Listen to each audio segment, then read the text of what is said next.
प्रज्ञादया संयमपं भजेरं कल्याणे भागे सविशोहिताणं जे मे गुरु सयम् अनुशासयन्ति तेऽहं गुरु सयम् पूजयामि। आराध्य को नमन। प्रश्न हुआ, कैसे हो सकता है स्वस्थ समाज व स्वस्थ राष्ट्र की संरचना?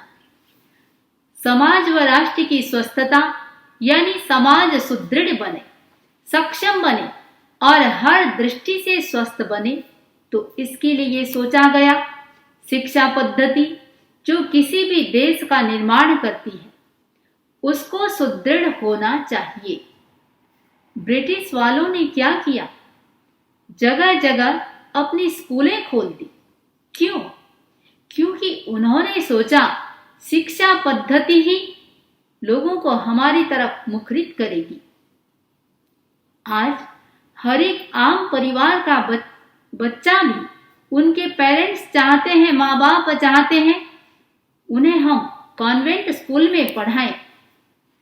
अगर हम चाहते हैं स्वस्थ समाज और स्वस्थ राष्ट्र की संरचना, तो शिक्षा पद्धति को देखना होगा और शिक्षा पद्धति को इतनी विकसित बनानी होगी कि स्वतः सुधरे व्यक्ति समाज, व्यक्ति से राष्ट्र स्वयं सुधरेगा।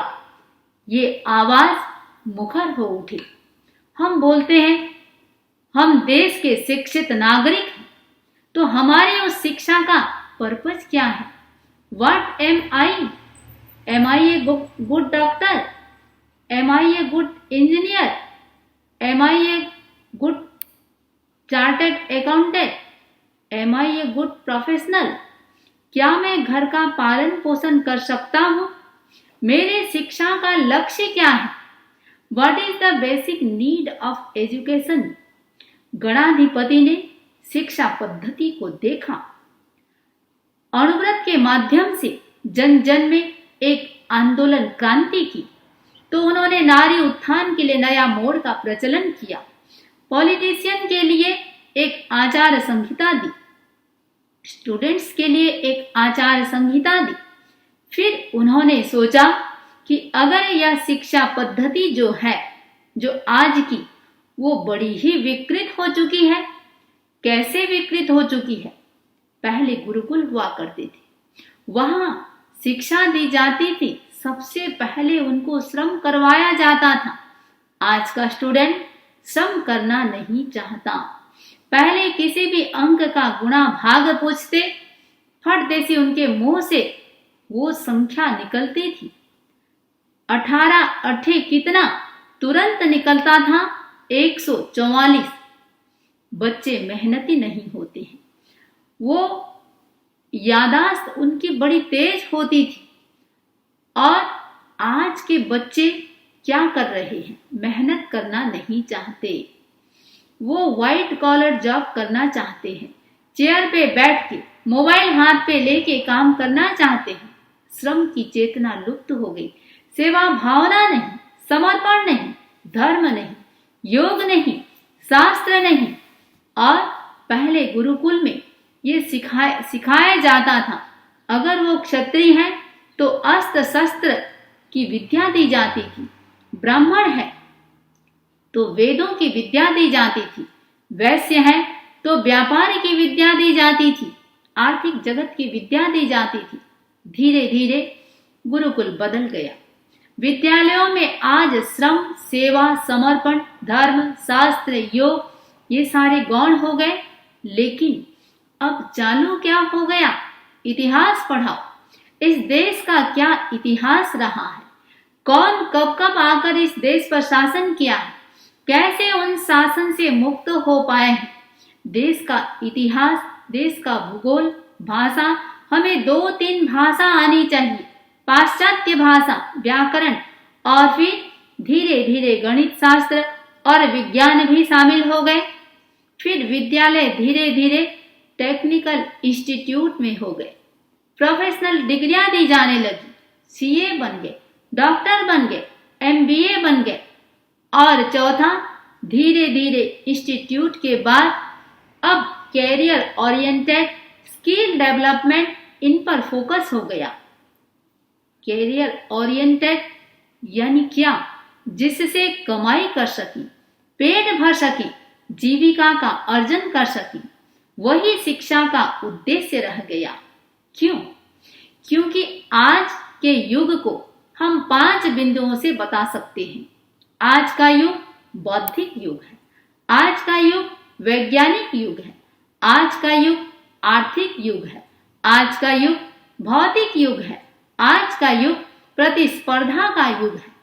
इस युग में आदमी की बौद्धिकता प्रबल होती है तो प्रतिस्पर्धा के नाम पर वो आगे बढ़ेगा।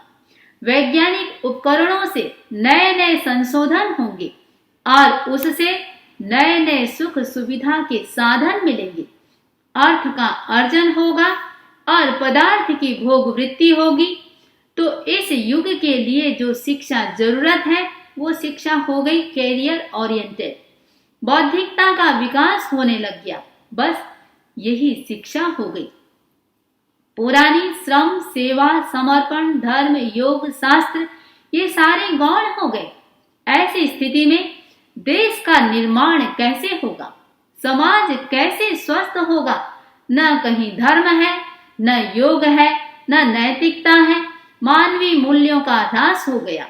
एक तरफ तो विज्ञान का, बौद्धिकता का विकास, तो दूसरी तरफ मानवीय गुणों का ह्रास होता चला गया, नैतिक गुणों का ह्रास होता चला गया और यूं कहूं तो भावनात्मक ह्रास होता चला गया। क्योंकि किसी ने उस पर ध्यान ही नहीं दिया। तो ये 5 बिंदुओं से इसे नापा जा सकता है कि आज की शिक्षा पद्धति में क्या पाया और क्या खोया। पहला हम देखेंगे क्या क्या पाया है। Mental growth. मेंटल ग्रोथ यानी मानसिक बौद्धिक विकास इतना हुआ है कि आज का 5 साल का बच्चा भी कंप्यूटर कैसे ऑपरेट करना है सारा कुछ कर लेता है। गैजेट से रिलेटेड सारी चीजें जितना आज छोटे छोटे बच्चे कर लेते हैं, शायद एक बड़ा भी उतना नहीं जानता है। क्यों? मेंटल ग्रोथ बहुत हो रहा है। दूसरा, लॉजिकल इंटेलिजेंसी। बड़े तर्क के साथ वो अपनी बात प्रस्तुत कर देते हैं। अगर उनको धर्म की बात करें, उनके प्रश्न बड़े विचित्र होते हैं। What is spirituality? What is God? What God has given to us? वे किसी भी चीज में जल्दी से बिलीव नहीं करती। कोई भी चीज को वे कहेंगे भगवान होता क्या है। मेहनत करेंगे, इंटेलिजेंसी बढ़ेगी, डिग्री मिलेगी। डिग्री मिलेगी तो जॉब मिलेगा और जॉब मिलेगा तो पैसा आएगा। पैसा आएगा तो सुख संपत्ति वैभव सब कुछ मिलेगी। इसमें भगवान का क्या रोल है? बेसिकली उनके लॉजिकल माइंड में जो विज्ञान के द्वारा प्रूफ या पुष्ट नहीं है, वे उसे स्वीकारना नहीं चाहते। तो एक तरफ मानसिक विकास हुआ तो दूसरी तरफ तार्किक विकास भी बहुत हुआ है। तीसरा हम देखें, हर चीज के प्रोफेशनल हो गए हैं। पहले क्या होता था? एक व्यक्ति कई क्षमताओं को लेकर प्रस्तुत होता था। प्रोफेशनल मीन्स क्या? जो काम करता है स्पेसिफिक वही काम करता है। आंख का डॉक्टर है तो सिर्फ आंख का ही डॉक्टर है। कोई हार्ट का डॉक्टर है तो केवल हार्ट का डॉक्टर है। कोई एडवोकेट है तो केवल एडवोकेट है। अलग अलग सब्जेक्ट के प्रोफेसर हो गए। कोई इंजीनियर है तो सिर्फ इंजीनियर है। कोई इंटीरियर डिजाइनर है तो सिर्फ उसी का ही है। हर एक को अपने प्रोफेशन से मतलब है। दूसरे ज्ञान के लिए कहते हैं मुझे किसी की जरूरत नहीं है। चौथा, इन सब के लिए सेल्फ सेंटर्ड हो गए, जिसके कारण this is not my business, mind your own business, this is my rights. वो राइट्स की बात करते हैं, अधिकार की बात करते हैं। हर एक में सोचेगा इसमें मेरा क्या फायदा, मेरा क्या अधिकार। आई, मी और माई में उलझ गया। पांचवा, जो शिक्षा है वो ग्लोबल शिक्षा हो गई। वो अपने देश, अपने परिवार, अपने समाज के लिए नहीं, अंतरराष्ट्रीय शिक्षा जगत में उतर गया। भारत का भी नागरिक अपने आप को शिक्षित समझने के लिए अमेरिका की यूनिवर्सिटी में जाता है, वहां के कल्चर को एडॉप्ट करता है, वहां की शिक्षा प्रणाली पढ़ना चाहता है। और जो ये 5 बिंदु हैं, mental growth, logical intelligency, professional rights की बात करते हैं और ग्लोबल एजुकेशन की बात करते हैं। तो इन 5 को पाने के लिए उसने क्या क्या खोया है। पहला, नो इमोशनल ग्रोथ, भावनात्मकता का ह्रास हो गया। दया, करुणा, क्षमा, honesty is the best policy शायद 50 साल पहले किताबों में पढ़ाया जाता होगा। आज तो वो चैप्टर ही किताबों से निकाल दिया गया। कोई इमोशनल ग्रोथ नहीं है ही नहीं। दूसरा, no values system, values system सब अपने आप में लुप्त हो गए। आदमी के जो बेसिक वैल्यूज होते हैं, principle of life, purpose of life को हम, मुझे कहाँ मैं कौन हूँ, मुझे कहाँ जाना है, ये जो पर्पज है सारे गौण हो गए। एक ही पर्पज हो गया, इट ड्रिंक्स एंड बी मेरी, खाओ पियो मौज करो। तो खोया क्या, वैल्यू सिस्टम खोया, इमोशनल ग्रोथ खोया। तीसरा हमने क्या खोया, मोरल वैल्यूज खोया, नैतिकता भी नहीं रह गई, ह्यूमन वैल्यूज सारे समाप्त हो गए। चौथा, सेल्फ कॉन्शियस इतने हो गए, सेवा व परोपकार की भावना मानो लुप्त ही हो गई। और पांचवा, इधर ग्लोबलाइजेशन में चला गया तो सभ्यता संस्कृति से परे चला गया।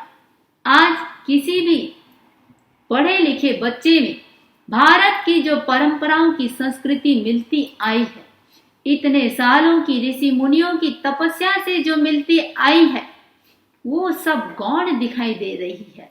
और वो ट्विंकल ट्विंकल लिटिल स्टार के नाम से अपने आप को एक कॉन्वेंट स्टूडेंट, कॉन्वेंट एजुकेटेड बच्चा कहलाना चाहते हैं। न सभ्यता रही, न भारतीय संस्कृति रही। तो ये 5 बिंदु पाया है हमने और 5 खोया है। विद्या के प्रांगण में अब व्यापक जीवन विज्ञान, शिक्षा का नव अभियान, शिक्षा का नव अभियान हो।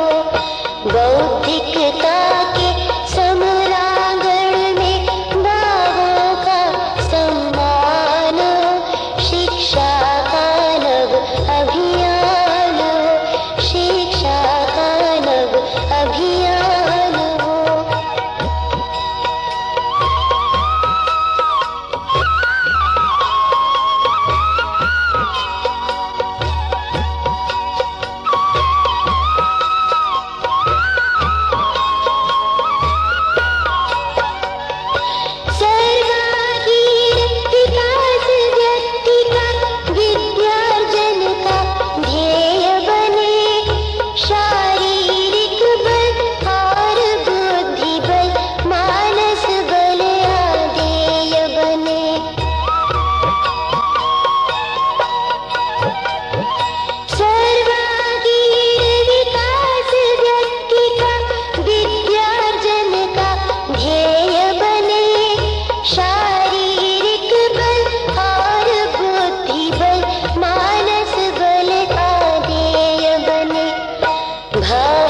अभियान हो, शिक्षा का नव अभियान हो। डॉक्टर तो बन गए, लेकिन सेवा की भावना लुप्त हो गई। एडवोकेट बन गए, सत्य का साथ छोड़ दिया। बिजनेसमैन तो बन गए, नैतिकता का अभाव हो गया। सीए और इंजीनियर तो बन गए, लेकिन मानवीय मूल्यों का ह्रास हो गया। टेक्नोक्रेट तो बन गए, पर भावनात्मक विकास नहीं हुआ।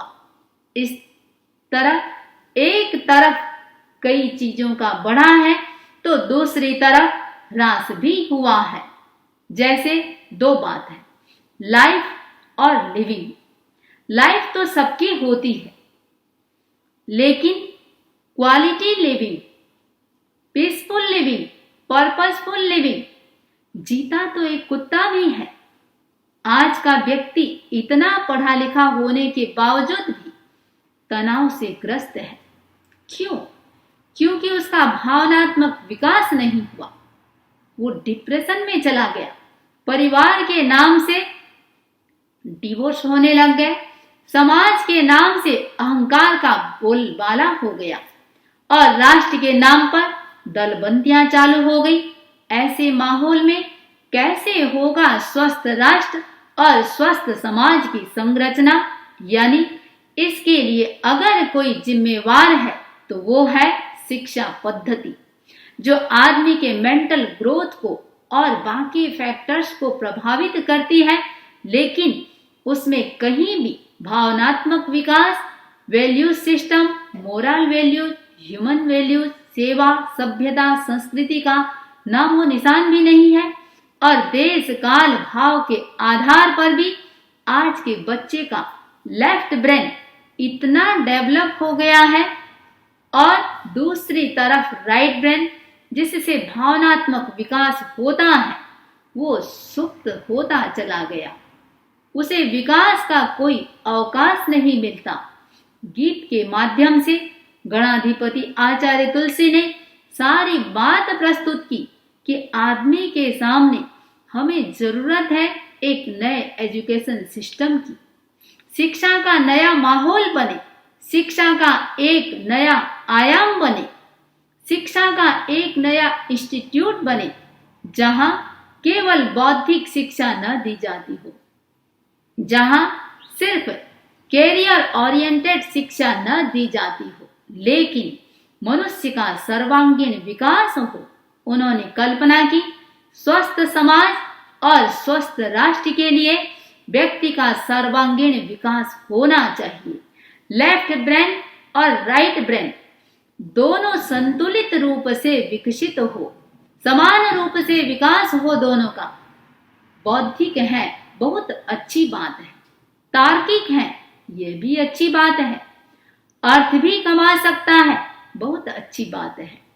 हार्ड कोर प्रोफेशनल भी है, राइट्स की बात भी करता है, ग्लोबल एजुकेशन की बात करता है, सब अच्छी बात है। साथ साथ उसे बहुत कुछ और भी चाहिए, जिसका ह्रास होता चला गया। अब कुछ बिंदुओं की चर्चा करते हैं जो आचार्य तुलसी ने, गणाधिपति ने गीत के माध्यम से बताया है। विद्या के प्रांगण में अब व्यापक जीवन विज्ञान हो। जीवन विज्ञान क्या है?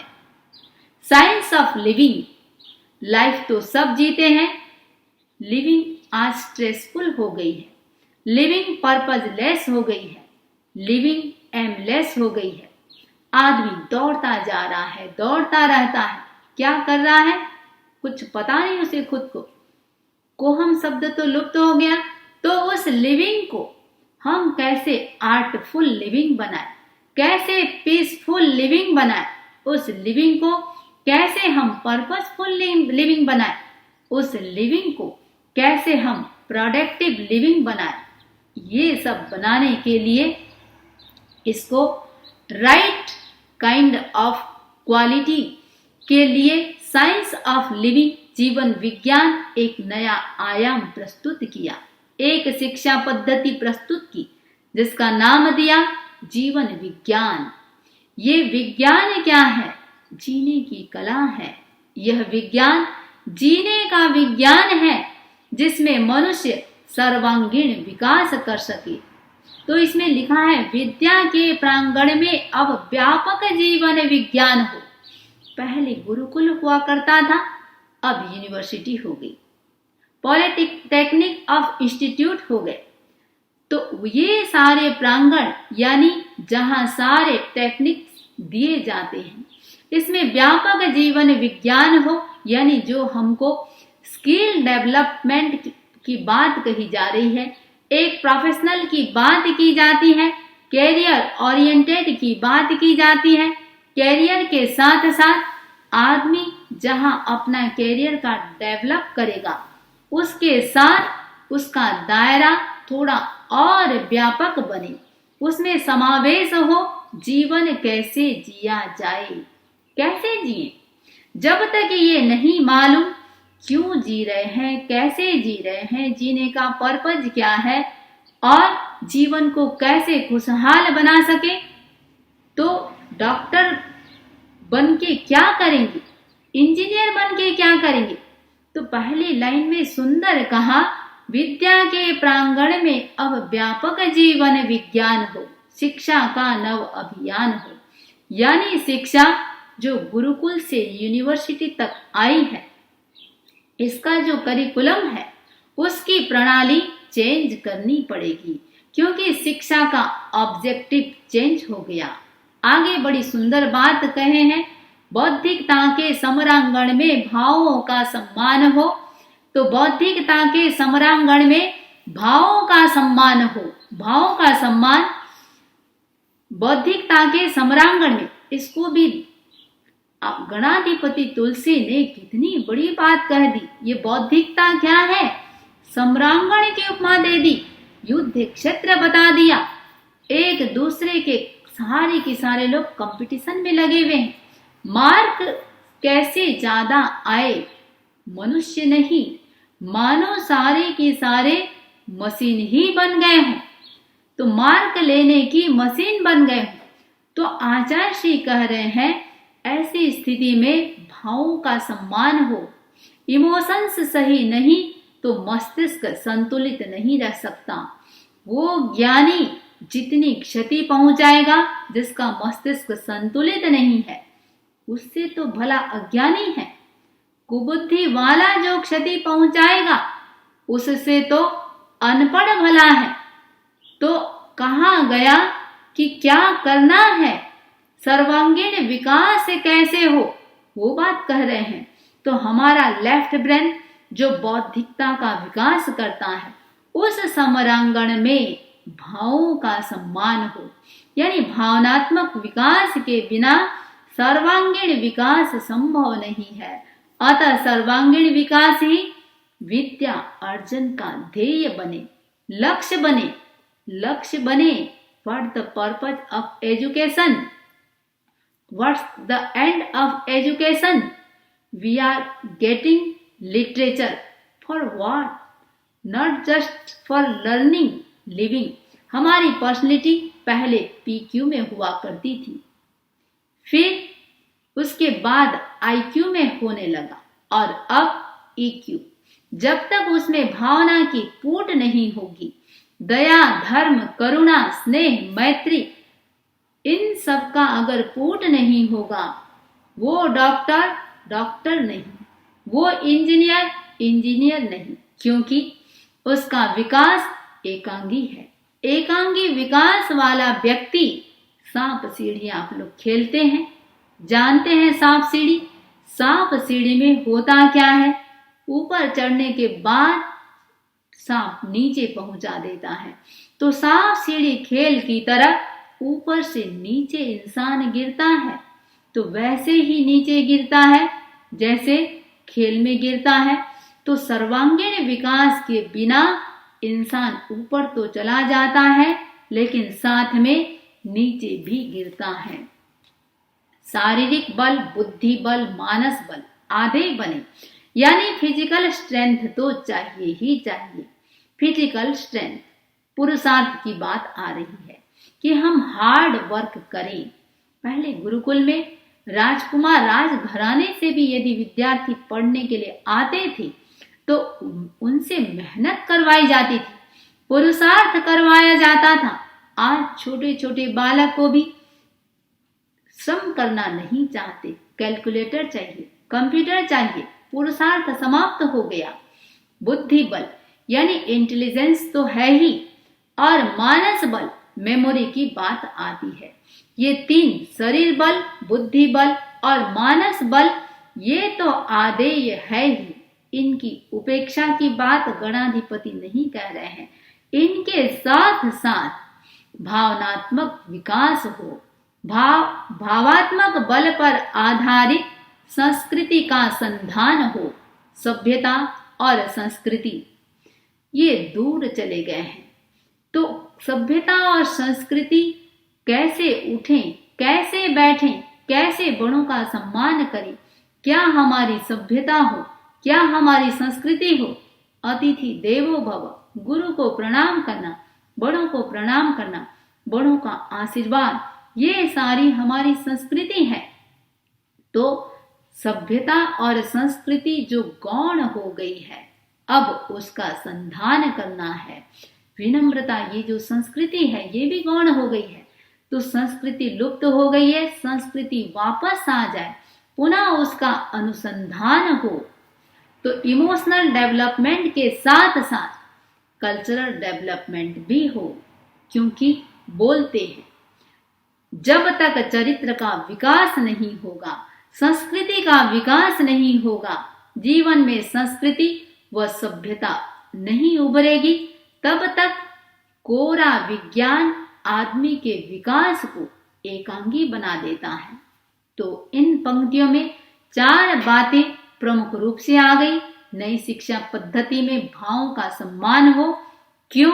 क्योंकि जीवन का लक्ष्य है सर्वांगीण विकास हो, ओवरऑल डेवलपमेंट जीवन का हमारा पर्पज होना चाहिए, जिसमें शारीरिक बल, बुद्धि बल, मानस बल के साथ साथ भावों का सम्मान हो और भावों के आधार पर संस्कृति का अनुसंधान हो।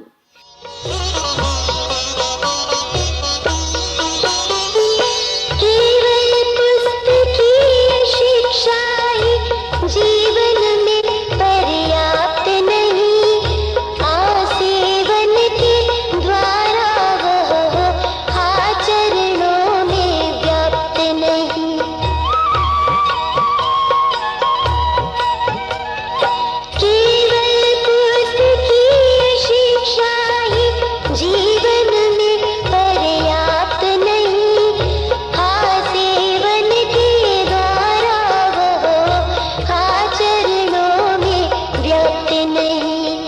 सैद्धांतिक प्रायोगिक दोनों का संयुक्त संगान हो, शिक्षा का नव अभियान, शिक्षा का नव अभियान हो। केवल पुस्तकीय शिक्षा ही जीवन में पर्याप्त नहीं। केवल पुस्तकीय शिक्षा, किताबें तो बहुत है, भंडार है पुस्तकों का, लेकिन पुस्तकों में लिखी हुई जो विद्या है वो जीवन में पर्याप्त नहीं है। फॉर्मल एजुकेशन की जो बात है, दूसरा यहाँ फोकस किस पे दिया गया? खाली जो एजुकेशन सिस्टम में किताबी ज्ञान अपने आप में कोरी ज्ञान है, उसे क्या करना चाहिए? क्या करना चाहिए? आसेवन के द्वारा हो आचरणों में व्याप्त सही। जब तक शिक्षा प्रयोग धर्मा नहीं होगी, तब तक वह ज्ञान भी अपने आप में खोखला और अधूरा रह जाता है। जैसे बोलते हैं प्योर साइंस और pure apply science, pure science और अप्लाई साइंस। तो प्योर साइंस सिर्फ एक नियमावली बनकर रह जाती है, एक थीम बनकर रह जाती है, जब तक उसका आचरण में उपयोग नहीं होगा, जब तक उसका प्रयोग नहीं होगा, डे टू डे लाइफ में आचरण में नहीं आएगा, तब तक कैरेक्टर उसका प्रस्फुटित नहीं होगा। And the education of the character, यानी ज्ञान आचरण का विकास बने। थ्योरी तक सीमित न रहे, प्रिंसिपल बनकर न रहे। जैसे अहिंसा है, सिर्फ सैद्धांतिक नहीं है, प्रायोगिक भी है। तो हर चीज हमारा प्रायोगिक बने। तो आगे की पंक्ति में कहा है, सैद्धांतिक और प्रायोगिक दोनों का संयुक्त संगान हो, दोनों का इक्वल इम्पोर्टेंट है। शिक्षा की संकाय बहुत है, पर आध्यात्मिक आय नहीं। वर्तमान पीढ़ी का भावी पीढ़ी के प्रति न्याय नहीं।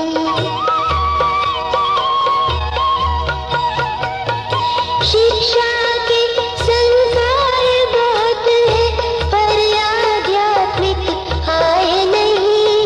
वर्तमान पीढ़ी का भावी पीढ़ी के प्रति न्याय नहीं। सा विद्याया भवति मुक्तये मुख मुख आह्वान हो। शिक्षा का नव अभियान हो, शिक्षा का नव अभियान हो। शिक्षा के संकाय बहुत हैं, पर आध्यात्मिक आय नहीं। वर्तमान पीढ़ी का भावी पीढ़ी के प्रति न्याय नहीं। शिक्षा के लिए जगह जगह संस्थानें बनी हैं। ऐसा कोई कस्बा नहीं जहां कोई स्कूल न हो। बहुत शिक्षा दी जा रही है, लेकिन कहीं भी आध्यात्मिकता का पाठ नहीं पढ़ाया जा रहा है। स्कूलों के प्रति बच्चों का रुझान है, तो स्कूल बहुत सारे हैं। ऐसा कोई कस्बा नहीं जहां स्कूल न हो। रुझान तो है, लेकिन उसी स्कूल में सोल की बात नहीं है, आती नहीं है। किसी का भी सोल के तरफ रुझान नहीं है। तो कम से कम अपने बुढ़ापे के लिए अपने बच्चों को तैयार करें। कहा गया, पूत कपूत का धन संचय, पूत सपूत का धन संचय। पूत को कैसे सपूत बनाए। 99% मरने वाले अपने अंतिम समय में अपने जीवन को देखते हैं तो रिग्रेट करते हैं। क्या रिग्रेट करते हैं? मैंने धर्म अपने जीवन में मैंने धर्म को नहीं माना, धर्म में मन नहीं लगाया, परिवार को समय नहीं दिया, व्यवहार में मैं सुदृढ़ता नहीं ला पाया, किसी का लाइफ में भला नहीं किया। ये होते हैं अधिकांश लोगों के रिग्रेट। बाहर से टिप टप होते हैं, भीतर से खोखले होते हैं। इस खोखले को मिटाना होगा। तो वर्तमान पीढ़ी को भावी पीढ़ी के प्रति न्याय नहीं, कम से कम आप अपने लिए न्याय करना चाहिए। अपनी बात सोचें। मुझे मेरे लिए भावी पीढ़ी को तैयार करना है, वो अपने आप खुद के लिए भी उपयोगी बन जाएगी। तो वर्तमान पीढ़ी अपने आने वाली पीढ़ी के प्रति न्याय नहीं कर रही है। आगे गणाधिपति ने कहा, सा विद्याया भवति मुक्तये का मुख मुख आह्वान हो। शिक्षा जगत का प्रसिद्ध सूत्र है, सा विद्याया भवति मुक्तये। विद्या वही है जिसमें मुक्ति सधी। मुक्ति के अर्थ को एक सीमा में बांध दिया, उसे सिर्फ मोक्ष के अर्थ में देखा जा रहा है। जीते जी जिसे मुक्ति नहीं मिलती, अरे मरने के बाद कैसे मुक्ति मिल सकती है? तो जो वर्तमान क्षण में बंधा रहता है उसे आगे मुक्ति मिलेगी, ऐसी कल्पना नहीं की जा सकती। तो मुक्ति का व्यापक अर्थ है। तो शिक्षा के क्षेत्र में मुक्ति का पहला अर्थ अज्ञान से मुक्त होना। अज्ञान बहुत बड़ा बंधन है और अज्ञान के कारण ही व्यक्ति अनेक अनर्थ करता है। तो शिक्षा वह है जो अज्ञान से मुक्त कराए। मुक्ति का दूसरा अर्थ संवेगों के अतिरेक से मुक्ति। इसका अर्थ है संवेगों पर नियंत्रण की क्षमता बढ़े। मुक्ति का तीसरा संदर्भ होगा संवेदों के अतिरेक से मुक्ति। इंद्रियों की संवेदनाओं का जो अतिरेक है जो समस्या पैदा करती है। तो शिक्षा का महत्वपूर्ण ये कार्य है कि वह संवेदनाओं के अतिरेक से मुक्ति दिलाए। मुक्ति का चौथा अर्थ धारणा और संस्कार से मुक्ति।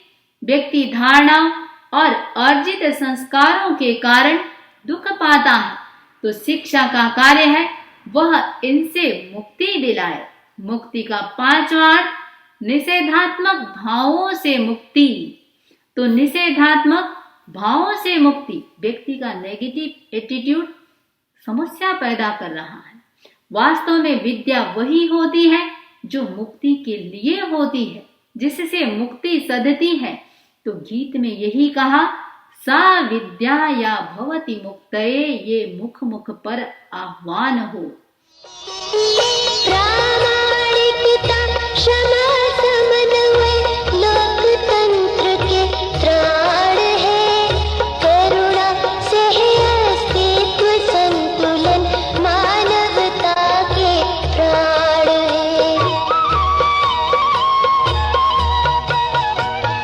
प्रामाणिकता, क्षमा, समन्वय लोकतंत्र के प्राण है। करुणा से अस्तित्व संतुलन, मानवता के प्राण है।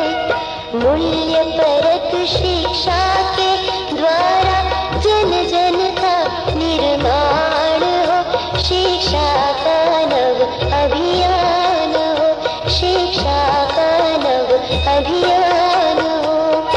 चौथे स्टेंजे में जो इमोशनल डेवलपमेंट की बात कही, प्रामाणिकता, ऑनेस्टी, क्षमा, फॉरगिवनेस, समन्वय लोकतंत्र के प्राण है। राष्ट्र में लोकतंत्र की स्थापना करनी है, राष्ट्र का निर्माण करना है, तो बच्चों में ऑनेस्टी आए, मोरल वैल्यूज, नैतिकता का विकास हो, क्षमा का विकास हो।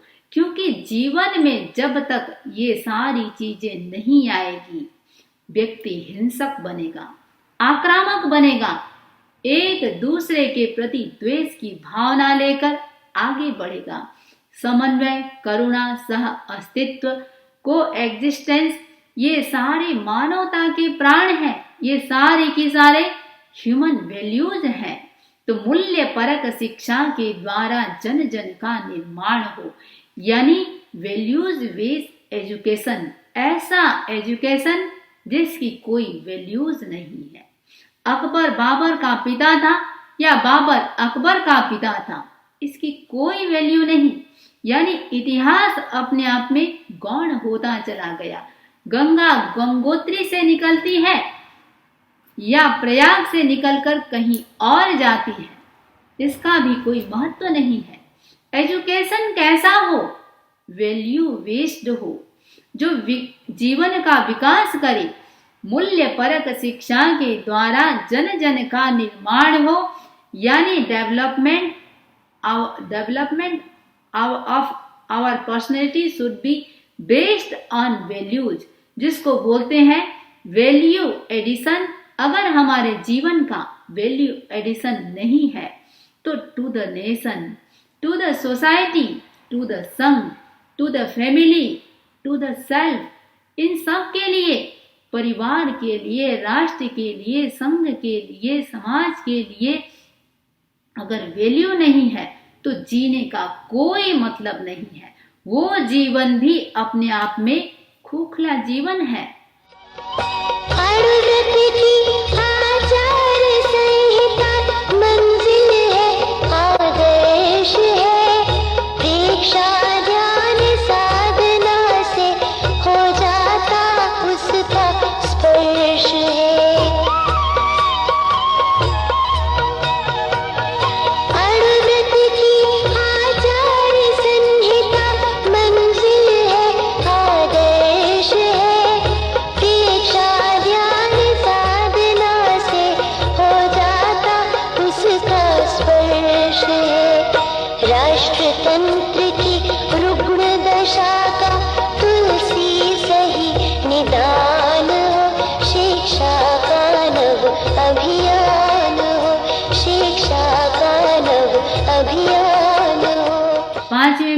अणुव्रत और प्रेक्षा ध्यान का गणाधिपति ने जिक्र किया है। अणुव्रत की आचार संहिता मंजिल है, आदर्श है। अणुव्रत का ही एक पार्ट है जीवन विज्ञान। पूरा जो अणुव्रत है, व्रतों के द्वारा आदमी को संयम में समाहित होने का है। आदमी कैसा हो, एक शिक्षक कैसा हो, विद्यार्थी कैसा हो, यही मंजिल भी है और आदर्श भी है। और आदमी को अपनी शक्तियों का विकास करने के लिए, अपनी आंतरिक शक्तियों के विकास के लिए, मेमोरी के विकास के लिए, भावनात्मक विकास हो तो क्या करना है?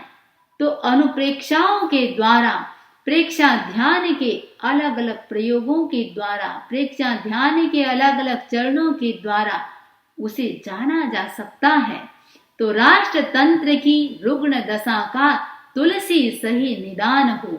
हमारा राष्ट्र जो रुग्ण दशा से गुजर रहा है, जो एक आजाद भारत होते हुए भी एक हिंसा के दौर से गुजर रहा है, एक संक्रमण के दौर से गुजर रहा है, एक भावनात्मक ह्रास के दौर से गुजर रहा है। अगर इसको विश्व गुरु बनना है, अगर इसको सभ्यता के नए आयाम छूने हैं, अगर इसको एक डेवलप कंट्री बनना है, तो तुलसी सही निदान हो। तो जब तक जीवन विज्ञान का समावेश नहीं होगा, तब तक quality of life, art of life, objective of life, science of life नहीं होगा।